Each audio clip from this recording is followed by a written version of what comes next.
Hi, Yatish. Good evening. So, thank you so much, for giving us the opportunity to speak. Right. So, see, one of the conversations, that we were having, and it's very imperative, and it's very insightful, right? So, the one of the questions that I have is, how SocGen is leveraging, the growing demands from the regulators and the compliance. I mean, how regulations and compliance is affecting the bank's operation, or do you have any strategies around it? How does the bank see strategy and compliance as a part of the roadmap? So would you like to give some insights to us on this? Sure, Pankaj. Firstly, thanks. It's a pleasure meeting you again. Same. See, when we look at the regulatory environment, banking as an industry is extremely regulated industry, right? So because we are based out of European Union, all the rules and the regulations that apply to European Union applies to us by default. Yeah. We are heavily, because we have operations worldwide, in the US, in AMER, and we have the back office, which is our global capability center in India. So we have the entities across the world, and we are regulated by the local regulations for each of those countries that we operate in. But for us, because we are in the global capability center and we work predominantly with our head offices in France, GDPR and Shrimps 2 by default applies to us. We need to extremely adhere to this. And when I say that, it has a bearing on the way we operate. It has a bearing on way we execute the projects, the way we need to have access in an anonymized fashion, because we need to comply with GDPR, right?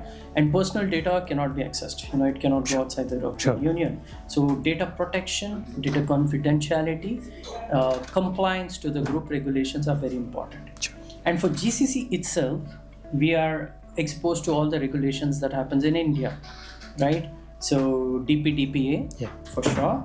Then we have the Ministry of Corporate Affairs, which is coming with the finance regulation.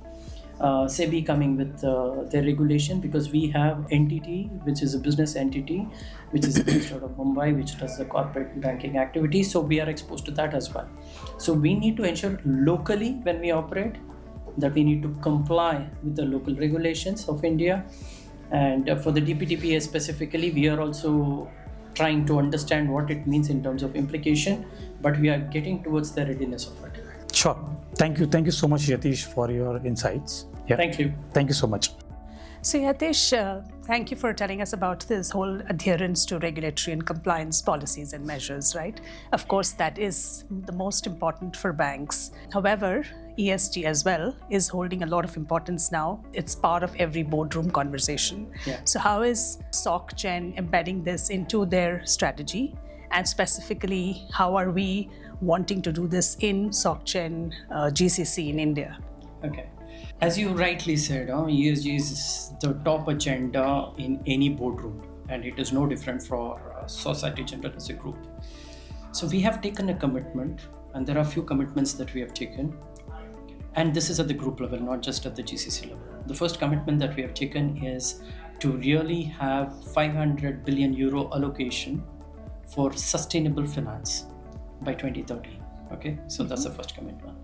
The second commitment that we have taken is we need to reduce our own footprint on carbon emissions to reduce by 50% in the next 5 years, right? This is the second commitment we have taken.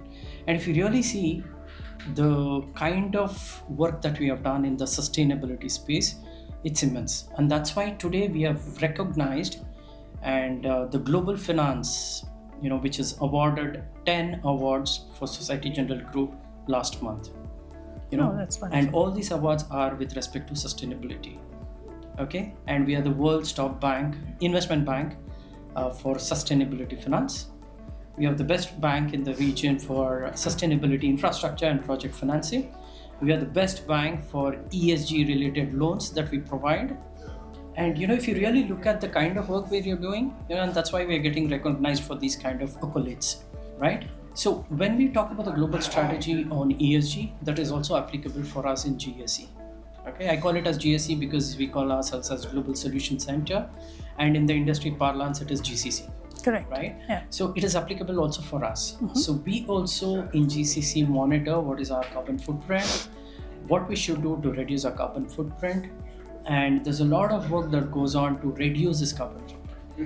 And I'm sure technology plays a great role in helping you with Indeed. all of this and actually to meet your sustainability target. Correct. And the fact, you rightly said it, Manjula, the fact that we have created a department which focuses on ESG at the group level, there is a program that we have designed. Mm-hmm. The program has got certain goals that we need to achieve over a period of next 5 years.